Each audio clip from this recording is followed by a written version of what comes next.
Oke, Dr. Imam Ardianto. Hari ini kami berterima kasih sekali Anda berkenan untuk bicara tentang satu fenomena yang kebetulan gara-gara ada kudeta di Partai Demokrat, kemudian ada yang mau saling santet. Nah, makanya hari ini kita coba mau belajar dari Anda tentang apa sebenarnya yang disebut santet itu. Ya, silakan. Dr. Imam Ardianto, silakan. Terima kasih Pak Jaya. Mungkin nanti sifatnya sambil kalau Pak Jaya ada pertanyaan langsung tektok aja ya Pak Jaya. Oke, terima Jadi kasih. begini, ini juga sebenarnya salah satu hal yang memang belum belum lama juga saya dalami ya. Tapi ini mulai mulai mulai saya baca dan saya perhatikan, setidaknya melihat perkembangan ramainya festival santet waktu itu ya. Kalau sebagai pelajaran kuliah saya sih sebenarnya udah saya pelajari, tapi memang menjadi isu publik ketika ada festival santet. Nah, santet Boleh ini Anda sendiri, festival santet itu kapan? festival santet itu sebenarnya ada sekitar, ya sebenarnya festival santetnya akhirnya jadi diperdebatkan ya, apakah jadi diselenggarakan atau tidak. Kalau salah, tidak salah di Banyuwangi itu tidak, ya masih ada perdebatan ya, karena Persatuan Dukun Nusantara itu yang sebagai salah satu inisiatornya kemudian harus menghadapi beberapa tekanan ya dari beberapa organisasi yang menganggap kegiatan tersebut sebagai satu kegiatan yang tidak menghargai beberapa keyakinan kelompok keagamaan tertentu misalnya. Nah, jadi memang satu hal yang masih berjalan. Saya nggak tahu apakah sudah jadi jalan atau tidak, tapi waktu saya diwawancara oleh beberapa media bulan sekitar sebulan atau 2 bulan lalu, seingat saya, itu memang ramai dan memang direncanakan akan ada. Dan ini menarik karena di Banyuwangi sebenarnya itu merupakan tempat di mana peristiwa yang mungkin sangat apa ya, bisa dilihat sebagai suatu peristiwa yang sangat membekas di kita, setidaknya sesudah reformasi, peristiwa pembantaian dukun santet di Banyuwangi pada tahun-tahun tersebut. Jadi ketika di tempat yang sama, di masa yang lalu dia diburu, gimana ceritanya di masa kini dia kemudian menjadi satu apa ya, satu komoditas pariwisata dibilangnya gitu. Nah itu Oh, membuat saya tertarik nah, untuk kalau menelusuri boleh kami bagaimana tanya, cerita. Hmm. dok, eh, kenapa kok dukun santet itu dulu dibunuhin bahkan kan dibinasakan, Hmm. dibantai? Itu kenapa?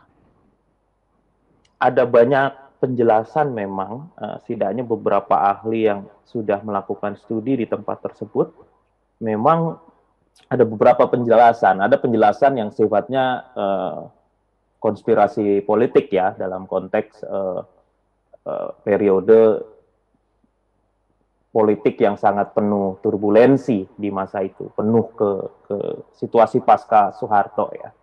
Jadi ada yang bilang berkaitan dengan keterlibatan tentara dan keterlibatan yang lain ya. Ada beberapa lah studi-studi atau reportase yang menjelaskan itu. Tapi saya sebagai antropolog mungkin kemudian tertarik untuk melihat eh, apakah ada yang sudah melakukan studi di tempat tersebut, dan ada ternyata. Dan memang beberapa penjelasan yang ditawarkan oleh antropolog tersebut, kebetulan saya pernah kolaborasi sama dia, saya mengisi waktu itu sekitar 10 tahun atau 12 tahun lalu ya. Dia waktu itu mengajak saya menjadi asisten, namanya Nicholas Harriman, dia antropolog di Australia, sekarang dia ada di La Trobe University. Dia meneliti mengenai fenomena pembunuhan dukun santet tersebut. Dan kebetulan waktu itu saya jalan ke Pangandaran untuk menggali cerita yang di Pangandaran. Kebetulan bukan yang di Banyuwangi. Dari tulisan-tulisan dia, ketika dia mencoba menjelaskan kenapa ada pembantaian dukun santet, beberapa hal yang dia coba propose, yang dia coba tawarkan untuk menjelaskan kenapa dukun santet itu dibunuh.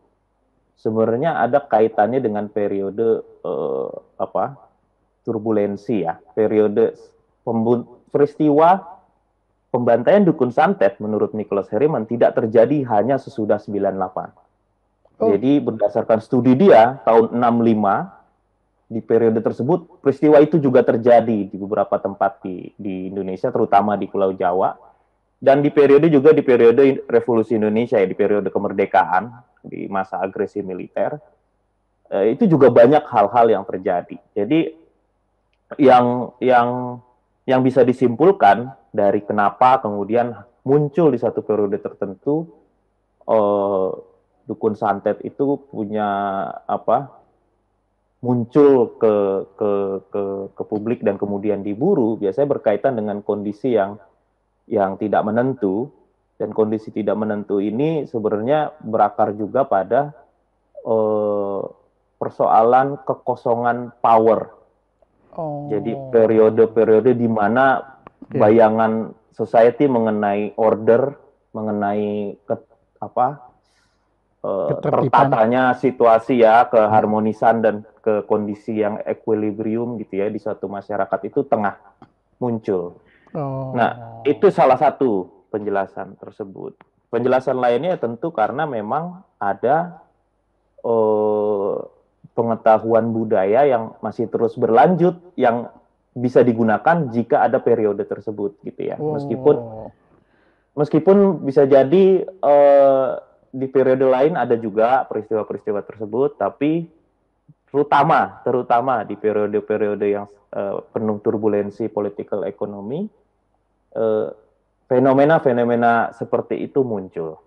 Nah, itu yang saya pelajari dari beberapa studi itu. Terima kasih. Ya, terima kasih. Ya, saya yakin bahwa Anda sebagai ilmuwan tentu melihat ini sebagai objek studi yang merupakan bagian dari peradaban dan kebudayaan kita. Betul. Nah, betul. Tapi kalau boleh saya tanya, secara pribadi, sebab ini yang minta ini banyak sekali, minta saya mengundang Anda itu banyak sekali. Ya. Secara pribadi Anda itu, kalau eksistensi santet pasti, ya ada. Tapi apakah teknik santet itu sendiri itu ada atau tidak? Maksudnya dalam arti manjur apa enggak? Jadi kalau saya mau bunuh orang gitu ya, nah saya tinggal sewa dia, dijamin pasti orangnya terbunuh gitu ya. Ini yang ngomong aja sekarang kita ngomong aja sebagai pembunuh bayaran gitu, tapi dia menggunakan, kalau sekarang kan ada pakai booster, pakai influencer ya, tapi ini pakai santet gitu anunya ya. Nah, menurut Anda pribadi berdasarkan apa yang Anda teliti itu sebetulnya teknik itu ada apa tidak? Tekniknya ada, tapi penjelasan bahwa seseorang mengalami kemalangan atau terluka atau meninggal atau sakit sebagai akibat santet, itu biasanya penjelasan gimana caranya teknik itu bisa dilakukan, itu ada. Tapi penjelasan bahwa apakah itu efisien atau tidak, itu biasanya dijelaskan ketika sudah terjadi sakitnya. Jadi memang itu yang ramai menjadi perdebatan di ilmu sosial, Pak Jaya. Nah, ya, jadi penjelasannya selalu di belakang. Tapi bahwa saya pribadi apakah bisa melihat hal itu benar terjadi, saya sepakat dengan saya sendiri mengalami setidaknya pendekatan. Oh ya? Nah, bukan saya mengalami, saya pernah mengetahui setidaknya. Oke, tidak apa-apa. Pokoknya Anda kan menyaksikan dengan mata kepala Anda sendiri. Monggo. Sekarang saya mau dengar.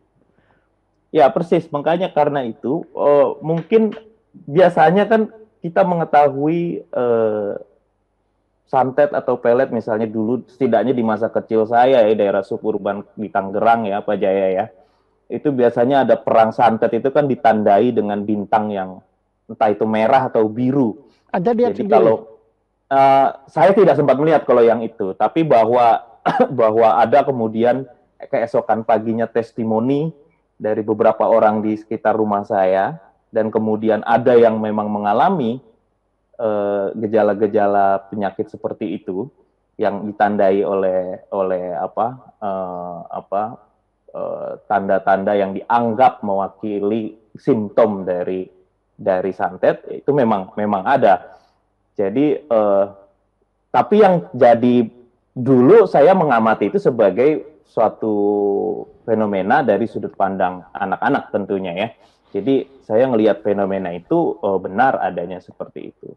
Tapi begitu saya dewasa, sebagai pribadi, tentu saya nggak bisa pisahkan penjelasan saya dan persepsi saya mengenai fenomena tersebut sebagai seperti sebagaimana waktu saya kecil, karena tentu karena saya memiliki tradisi di dalam ilmu antropologi, saya melihatnya secara berbeda gitu ya. Poinnya adalah sebenarnya santet itu muncul biasanya, penjelasannya mungkin selalu dikaitkan dengan aspek-aspek yang melatar belakangi kenapa dia sakit. Itu penjelasannya bukan hanya penjelasan medis. Kan ini kan pertanyaannya itu ya, itu penyakit karena memang sakit aja, atau memang penyakit itu disebabkan oleh benda, ataupun roh, ataupun jin, atau apapun itu. Atau kutukan. Ya. Atau kutukan ya. yang dimunculkan dari mantra misalnya ya. terhadap satu orang gitu. Nah, ini kan sebuah penjelasan yang membicarakan sebab musabab dari kondisi tubuh seseorang. Nah, seringkali tuduhannya itu biasanya dituduhkan penyebabnya adalah ada orang yang memang bertujuan membuat dia sakit. Nah, ketika kemudian kita bilang ada orang yang menyebabkan seseorang kemudian mengalami muntah darah, lemas terus gitu misalnya ya, demam, pilek atau kehilangan semangat, lemes, nggak bisa ngomong gitu ya. Itu selalu ada kaitannya dengan itu dampak dari orang lain yang melakukan itu, entah melalui perantara maupun melalui ini dia. Dan itu memang ada, dan setidaknya selain pengalaman masa kecil saya, pengalaman saya di beberapa tempat seperti di Belitung, saya pernah studi juga, dukun itu sangat sentral juga tuh. Nah, itu bisa berkaitan dengan misalnya izin tambang pasir gitu ya. Nah, kalau ada masalah seperti itu, wah dukun bisa bekerja untuk kemudian perang konflik antar elit di desa.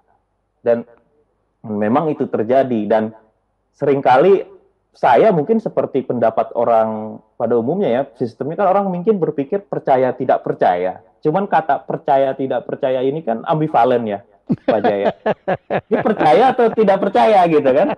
Nah, justru sebenarnya di antropologi ternyata ada, Pak Jaya, teori terbaru, bahkan yang terbaru untuk memahami magic and sorcery, yaitu pandangan bahwa magic dan sorcery itu bisa dilihat sebagai sebuah teknik dan manipulasi benda-benda spiritual untuk tujuan praktikal, yang itu sebenarnya bisa berhasil dan bisa tidak berhasil.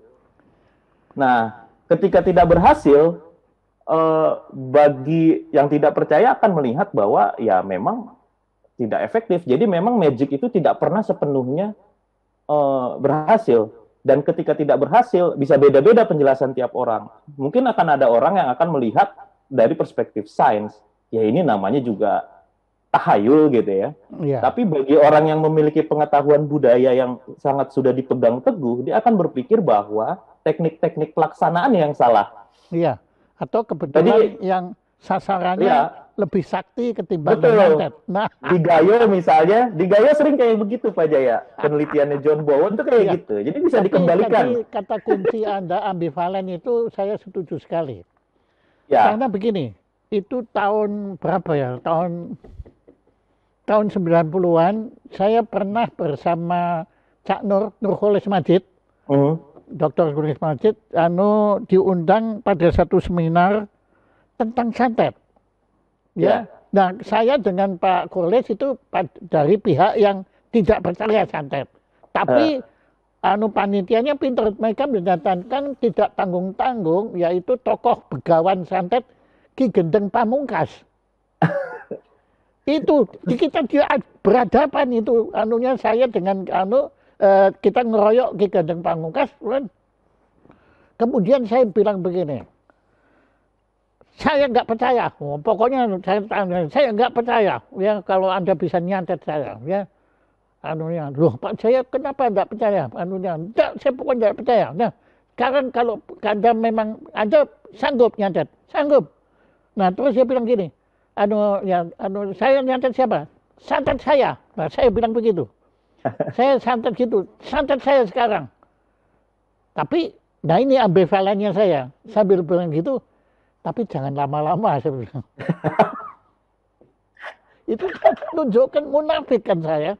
Ya di situ, di satu sisi saya nggak percaya, tetapi di sisi lain, ya tapi jangan lama-lama. Tapi Ki Gendeng Pamungkas tidak kalah lihai sama saya. Dia bilang gini, Pak Jaya, dengan permohonan maaf, kalau saya harus nyantet Pak Jaya, saya nggak sanggup. Nah, saya bilang, kan betul kan. Tapi dia bilang gini, bukan begitu. Karena begini, kalau saya akan nyantet Pak Jaya, kan saya harus mendatangkan jin-jin ini. Nah, itu jin-jinnya nggak bakal mempan karena mereka melihat Pak Jaya akan ketawa semua. Lah kurang ajar kan.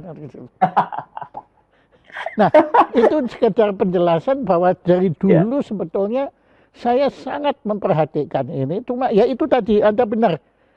Antara percaya dan tidak percaya. Saya itu ngakunya nggak percaya setan. Saya ngaku percaya. Wah hebat kan.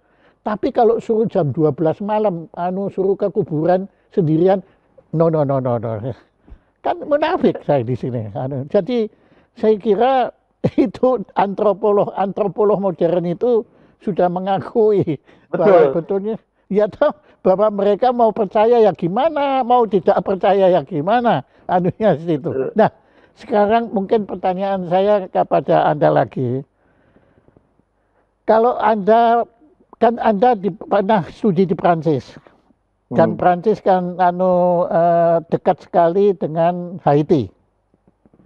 Nah, kita kan tahu di Haiti kan voodoo itu kan tempatnya kan itu situ. Nah, apakah ada hubungan kultural antara santet Indonesia dengan santet Haiti ini ada nggak? Ada, ya. Ada dalam konteks magi ya Pak Jaya, itu bisa dibagi dua. Bisa dibagi dua. Pertama yang disebut sympathetic magic dan sympathetic magic, sympathetic dan contagious magic. Nah, yang mirip antara voodoo dengan apa yang ada di Indonesia, dia sama-sama membutuhkan suatu medium, benda misalnya ya, entah boneka kalau voodoo ya misalnya ya, yang dianggap berhubungan dan memiliki keserupaan dengan orang yang mau disasar. Oh ya. Sementara boneka di Indonesia kan yang ditusuk-tusuk itu kan ya. Betul. Nah kalau di Indonesia juga mungkin juga sama, tapi prinsipnya bukan kesamaan. Kalau itu kan boneka dibentuknya mirip ya sama dengan orang yang mau dituju. Kalau di Indonesia cenderung itu kalau tadi yang disebut sympathetic magic Pak Jaya. Oke. Kalau yang kedua itu lebih kepada contagious magic. Jadi misalnya rambut dari orang yang mau disakiti. Atau kuku. Jadi atau benda. Bisa macam-macam, tapi bentuknya tidak seperti voodoo. Kalau voodoo itu kan memang dibentuk satu boneka yang dianggap memiliki keserupaan dengan orang yang mau disasar. Misalnya dia biasa menggunakan rok merah, dia akan bikin boneka dengan rok merah. Jadi itu kategori seperti itu. Tapi ya itu dari segi perbedaannya. Tadi saya belum jawab soal persamaan dan hubungannya. Kalau dari soal hubungannya, sebenarnya dia sama-sama sebenarnya berpikir bukan berpikir. Logika dari santet itu sebenarnya logika dari santet itu biasanya percaya bahwa sebuah objek bisa menyebabkan manusia sakit. Oke. Jadi Jadi itu dasarnya dulu. Nah, bahwa kemudian apakah itu efisien, nah itu biasanya udah berkaitan dengan spirit ya. Bisa beda-beda, bisa ada yang spirit, bisa ada yang uh, melihat bahwa memang secara objek benda itu akan memiliki efek power yang istilahnya malevolent forces gitu ya, kekuatan yang jahat yang bisa mempengaruhi. Nah ini bukan spirit gitu ya, agak beda. Bisa orang beda-beda diantrop beda-beda, bikin rumit aja yang biasa ini orang-orang peneliti ini. Tapi poinnya adalah ya sebenarnya keserupaannya adalah mereka percaya dengan melakukan intervensi terhadap objek tertentu, suatu yang akan harmful terjadi pada sasaran yang dianggap terwakili dengan objek tersebut. Ya. Bahwa apakah itu benar terjadi dan lain-lain, ya saya sendiri masih mengalami, nenek saya mengalami itu, kayak percaya nggak percaya lagi. Tapi poinnya adalah sebenarnya itu tidak akan bisa terjadi, tidak akan bisa kita pahami demikian tanpa cerita yang atau keyakinan dari kita sendiri mengenai hal tersebut. Dan dari manakah asalnya keyakinan tersebut? Itu yang sebenarnya yang ditelusuri oleh antropolog. Kenapa kemudian suatu kelompok atau seorang individu bisa yakin peristiwa ditusuknya sebuah boneka akan berhubungan dengan rasa tertusuknya perut oleh orang yang lain. Ya, nah itu yang mungkin penjelasannya pada beberapa kajian antropologi, penjelasannya kultural, dalam artian memang secara kolektif masyarakat tertentu memang mempercayai itu gitu ya. Iya. Nah, kalau gitu bisa disimpulkan bahwa setiap masyarakat itu punya bentuk santet sendiri-sendiri, beda-beda satu dengan lain-lain. Beda-beda sekali. Anda sudah pernah membuat daftarnya, listnya, database-nya mengenai santet di Aceh itu begini, santet di Padang itu begini, santet Palembang begini. Santet Baduy begini, santet Sejujurnya sih belum pernah Pak Jaya. Tapi ini saya lagi ada proyek dengan teman dosen juga di Departemen Antropologi, baru satu-satu dulu. Jadi kita mau mulai dari mantra misalnya. Dari mantra kita mau komparasi dulu. Karena bagaimana mempengaruhi orang lain sehingga kemudian memiliki efek harmful ya, menyakiti orang lain itu kan ada beberapa variasi. Tadi misalnya kudu ya, dengan objek. Bisa juga dengan mantra. Ya, jadi ada beberapa memang. Nah, kalau mengklasifikasi beberapa tipe-tipenya, saya belum melakukan itu sejujurnya Pak Jaya. Apakah dalam hikayat Malin Kundang yang ibunya itu mengkutuk anaknya itu bisa dianggap itu satu bentuk mantra yang mencelakakan anaknya? Ya mungkin kalau secara apakah itu bisa dilihat mantra? Saya pikir ada beberapa kriteria yang biasanya diacu ya untuk menyebut mantra atau tidak mantra secara akademik. Saya nggak tahu kalau menurut Ki Joko Bodo atau Ki Gendeng Pamungkas, saya nggak tahu ya. Tapi poinnya adalah ya ada, kalau mau melihat apakah itu mantra atau tidak, ya kita tidak pernah mendengar kan atau dalam tradisi lisan mengenai cerita Malin Kundang, apakah pas fase di mana ada narasi cerita pengutuk itu ada memang cara berucap yang memang diucapkan. Tapi kalau bahwa dia mengutuk ya dia mengutuk gitu ya. Tapi ya lebih ke situ. Saya masih yakin, saya sih belum yakin itu mantra. Oke, Anda pernah diskusi langsung dengan seorang ahli mantra? Belum. Ini proyek yang memang baru mulai sih, Pak Jaya. Belum. Ini baru mulai. Jadi memang masih di tahap awal, karena studi awal saya malah justru bicara mengenai Christianity ya. Jadi agak berbeda. Tapi bahwa di lapangan saya pernah menemukan dukun, bertemu dengan dukun dan bicara mengenai mantra, ya beberapa kali saya temui itu. Nah, coba Anda ceritakan satu di antara itu gimana? Salah satu diantaranya misalnya, ini lucu, saya pergi ke Belitung tuh sebenarnya tujuannya bukan untuk mencari dukun atau belajar mengenai magi. Kebetulan saya ke sana diminta suatu perusahaan sawit untuk melakukan assessment, melihat areal atau kawasan yang dianggap secara budaya penting. Jadi diminta untuk melakukan itu, karena itu jadi salah satu syarat bagi satu perusahaan untuk untuk supaya mereka bisa jalan karena ada sertifikasi dan lain-lain. Nah, jadi satu compliance buat perusahaannya. Nah, begitu saya ke sana, adalah satu kawasan yang dianggap dianggap penting secara budaya. Nah, ketika saya mau cari tahu kenapa penting dianggap secara budaya, karena menurut dukun itu merupakan kawasan tempat roh-roh tinggal. Nah, dia sudah menyempit, jadi koridornya paling berapa ratus atau berapa puluh meter kali 1 kilo. Ini di daerah Tanjung Kelumpang di selatan Belitung. Nah, akhirnya saya penasaran siapa kemudian yang bisa memberitahu bahwa memang ada hantu di sini, ada roh di sini. Ternyata dukun. Dan dukun di Belitung ternyata cukup penting bagi bagi masyarakatnya. Karena bahkan untuk membuka kebun, mereka harus ke dukun untuk mengetahui suatu kawasan tersebut apakah baik untuk ditanam, dalam pengertian apakah ada spirits yang tinggal di kawasan tersebut. Jadi kayak feng shui gitu ya? Kayak ya, seperti itu, betul.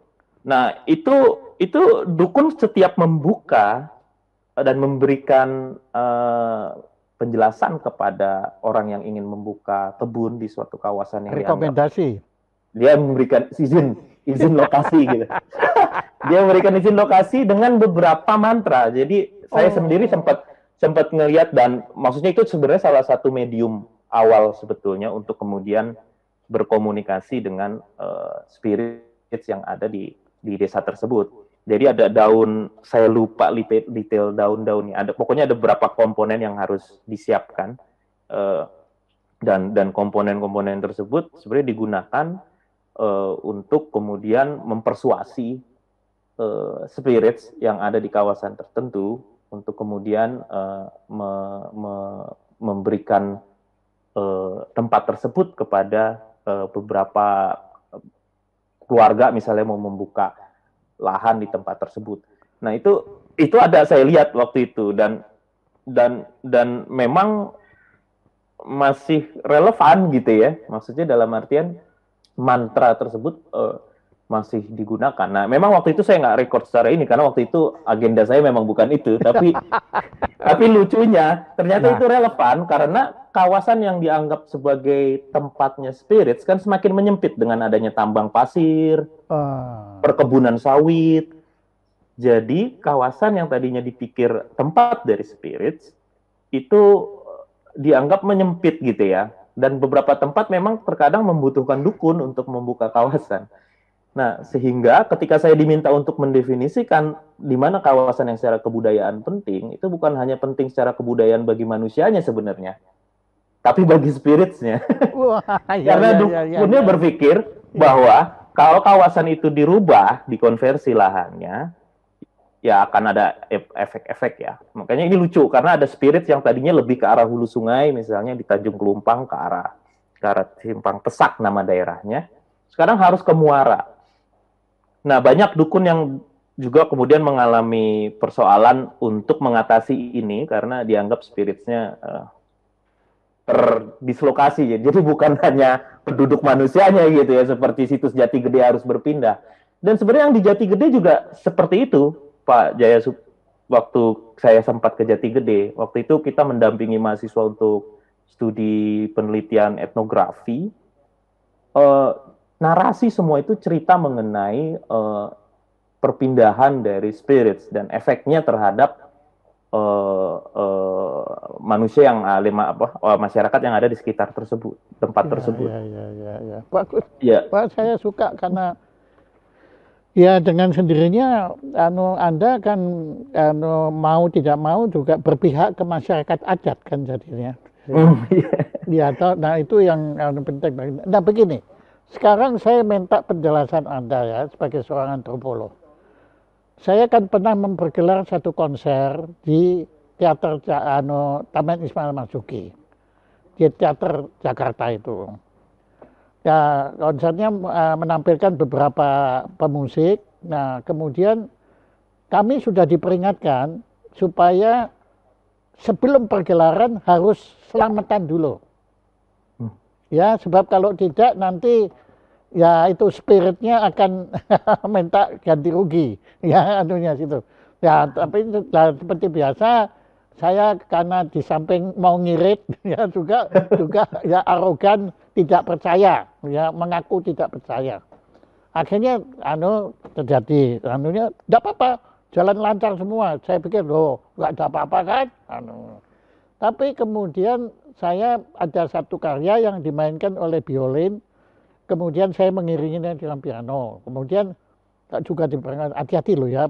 Ya, saya juga siap-siap kalau kena ya. Saya mau bertindak atau gimana lah, ngelawan lah. Tapi kemudian waktu main nggak ada apa-apa juga. Ya, saya nggak pingsan, yang main pun nggak apa-apa. Maka kita lanjut. Setelah pergelaran selesai, baru saya tahu pemain violinnya itu begitu selesai main, dia kan ke belakang panggung, langsung jut out, pingsan, tanpa sebab, tanpa apa, pingsan, dan sampai dibawa ke ambulans ke rumah sakit. Jadi itu rupanya tumbalnya itu, korbannya, karena kita nggak pakai selamatan. Nah, bagaimana Anda menjelaskan ini semua? Apakah itu kebetulan, atau bagaimana? Ya, kadang-kadang makanya saya bilang tadi penuh ambivalensi. Ambivalensi itu maksudnya adalah mungkin yang perlu dilihat adalah pertanyaannya adalah kenapa Pak Jaya tidak mengalami hal demikian dan orang tersebut mengalami hal demikian gitu kan. Mungkin kalau kita pakai penjelasan psikologi, mungkin kita akan bisa menjelaskan itu sebagai fenomena klinis gitu ya. Tapi mungkin juga yang harus dieksplorasi sebenarnya adalah apa yang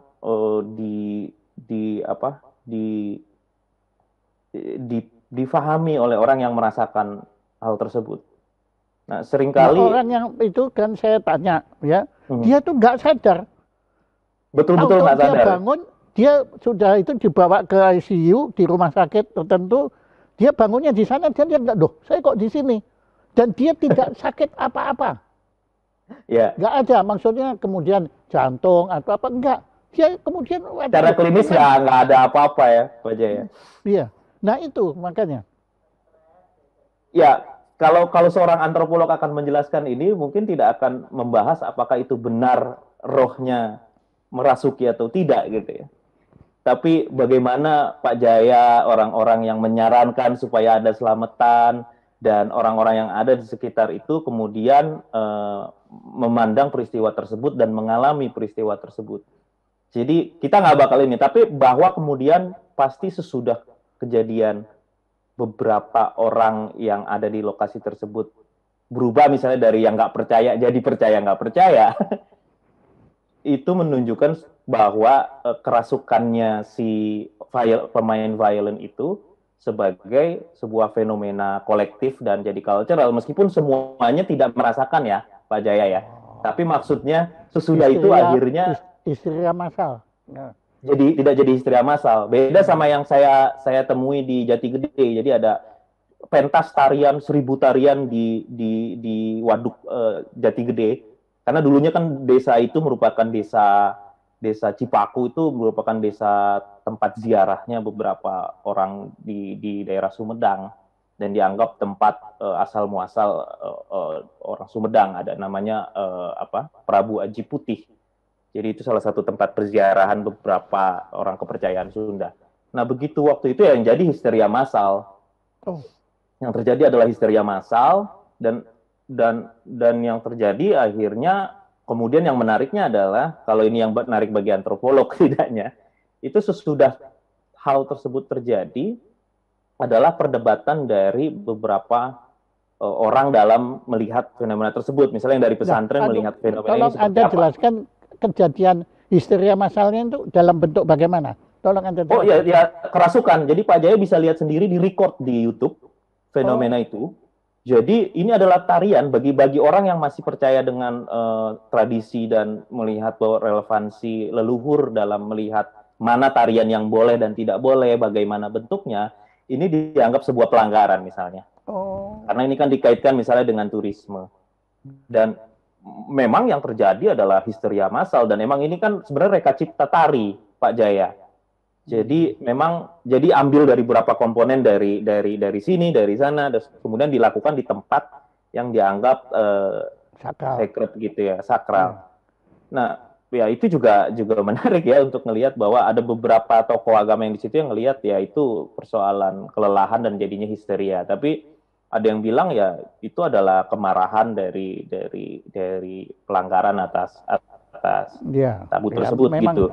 Memang menarik untuk dibahas, cuma tidak menarik bagi yang ngalami tentu kan gitu kan. Ya, tentu.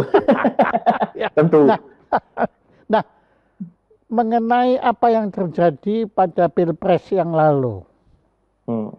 Di mana ratusan ya atau ratusan saya kira meninggal dunia. Nah, itu menurut Anda bagaimana? Ratusan apa tadi, Pak Jaya? Begini, apa yang terjadi pada Pilpres tahun 2019, di mana para petugas Pilpres ini itu ratusan yang meninggal dunia. Tadi Anda kan menyebabkan kelelahan massal atau bagaimana gitu. Nah, sebagai seorang antropolog, Anda bagaimana menjelaskannya? Maksudnya dalam melihat penyebab kematian atau gimana, Pak Jaya? Melihat fenomena itu. Apakah memang ada indikasi bahwa ini ada erat kaitannya dengan magi dan ada. Justru saya tanya bagaimana pendapat Anda sebagai seorang antropolog melihat fenomena yang padahal pada pilpres yang dulu kan nggak ada berita tentang meninggal itu, tapi kan ini ratusan gitu kan.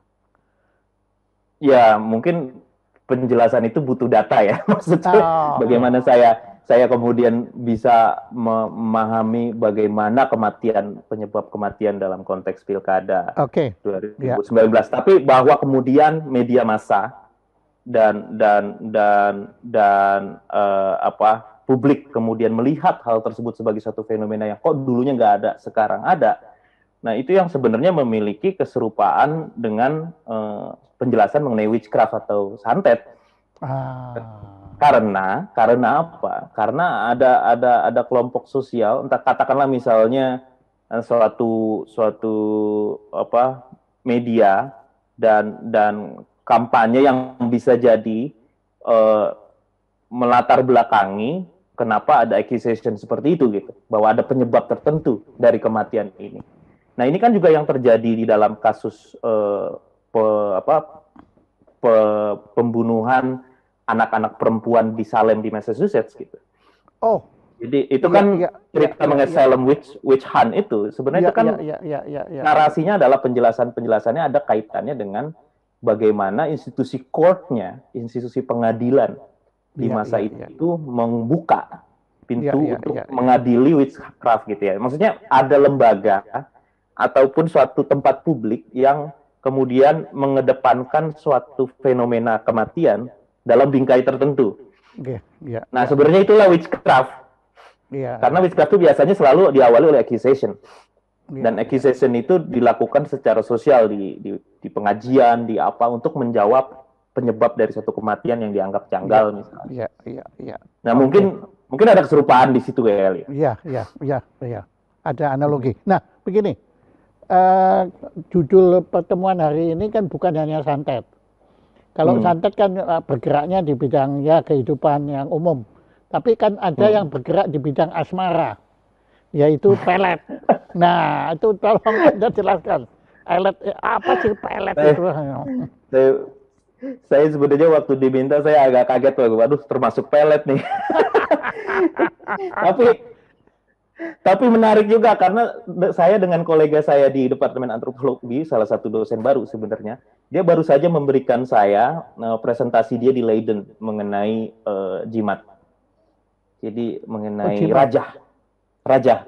Dia dalam istilah yang dia temukan dalam arsip itu adalah rajah. Jadi dia temukan rajah yang bisa macam-macam ya, Pak Jaya ya. Itu bisa kemudian membuat orang yang dihadapi akan bungkam misalnya ya, atau pengasihan misalnya ya. Jadi yang banyak dirujuk kalau melihat temuan teman saya itu memang pada kemampuan dari sebuah objek. Jadi untuk kemudian mempengaruhi apapun yang berhubungan dengan orang yang memegangnya. Nah, apapun itu bisa orang, bisa rezeki misalnya, bisa macam-macam. Nah, apakah kemudian itu memiliki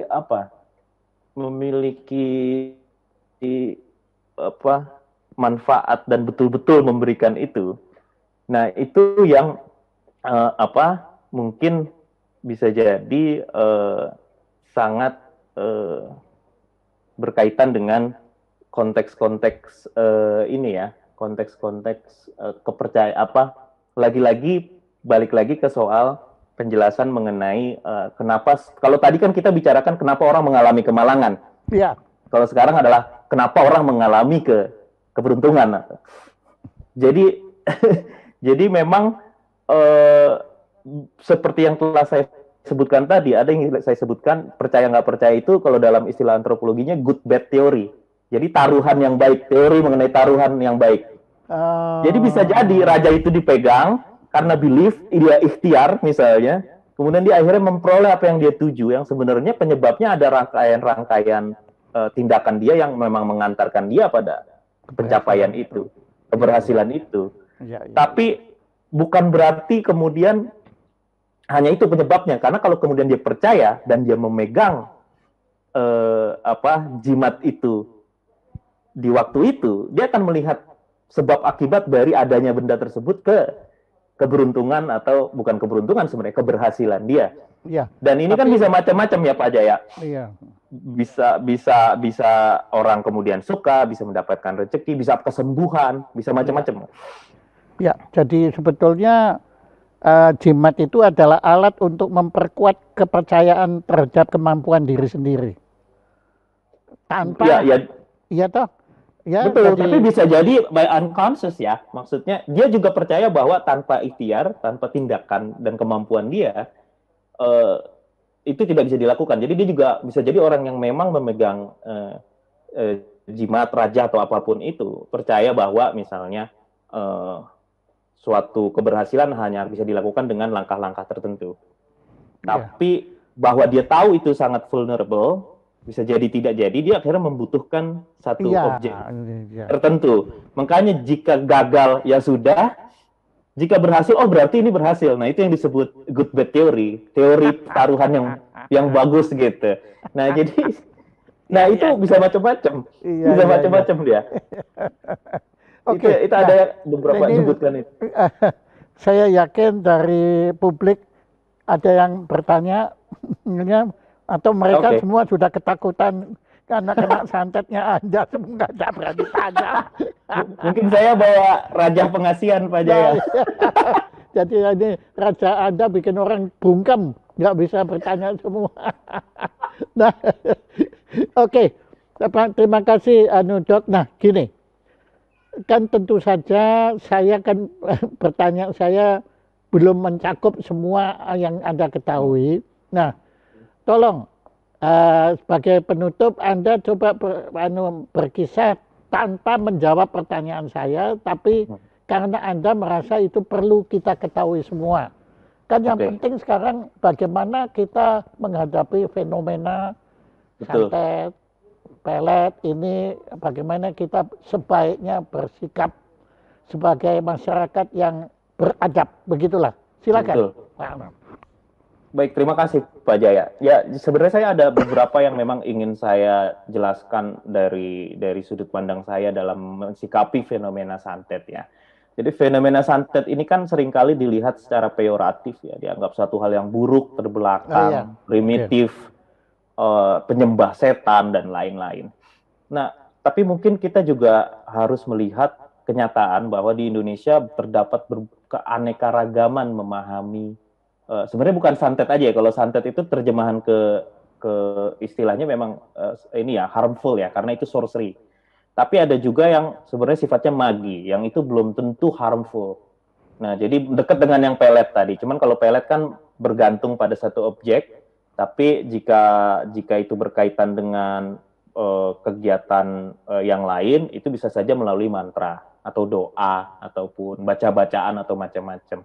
Jadi memang keanekaragamannya cukup besar dalam melihat bagaimana praktek-praktek magi, sebenarnya payung besarnya magi itu ada di Indonesia. Dan kenapa dia terus bertahan, itu pertanyaannya. Kenapa dia terus bisa bertahan dan kenapa terus relevan? Nah, ini tidak bisa dilepaskan dari sebenarnya tidak semua persoalan dan tidak semua kendala yang persoalan hidup yang berkaitan dengan kesehatan, berkaitan dengan kehidupan dan penjelasan mengenai kondisi wellness being dalam konteks psikologis itu bisa diselesaikan oleh institusi modern. Semisalnya rumah sakit, kepolisian misalnya dalam menjelaskan sebuah kasus kriminal, atau misalnya persoalan asmara bahkan, apakah penjelasan saintifik, atau ada penjelasan mengenai penyembuhan. Nah, sebenarnya institusi-institusi ini tetap bertahan dan bahkan sebenarnya berevolusi, berperkembangannya di Indonesia. Ini hipotesis saya baca dari beberapa dokumen-dokumen dan bahan bacaan yang sudah saya pelajari mengenai witchcraft dan sorcery di Indonesia. Ya, dia mengisi bagian itu. Jadi kenapa dia bisa ada dan tetap relevan? Because it's still functioning, dia masih berfungsi. Pertanyaannya adalah bagaimana kemudian ini kita bisa lihat. Ya, kalau seperti yang pernah diwawancara oleh media sebelumnya, ya negara tidak bisa mengintervensi ini karena ini adalah alternatif lain. Karena banyak biasanya berkaitan dengan penanganan curing satu mental health, kedua juga curing penyebab medis-medis yang ringan, yang belum tentu semuanya tercover oleh institusi kesehatan, baik itu kesehatan mental maupun kesehatan fisikal ya, bukan kesehatan mental. Itu satu. Kedua, dia juga sebenarnya terus bisa berkesinambungan karena berangkat dari masih bertahannya sebenarnya, meskipun orang meragukan bahwa Indonesia itu masih ini tradisi dengan kecenderungan konservatisme agama dan lain-lain, in reality masih existing gitu ya di banyak kasus. Dan saya pikir justru ini adalah salah satu hal yang dengan fakta demikian tidak bisa kita lihat secara peyoratif.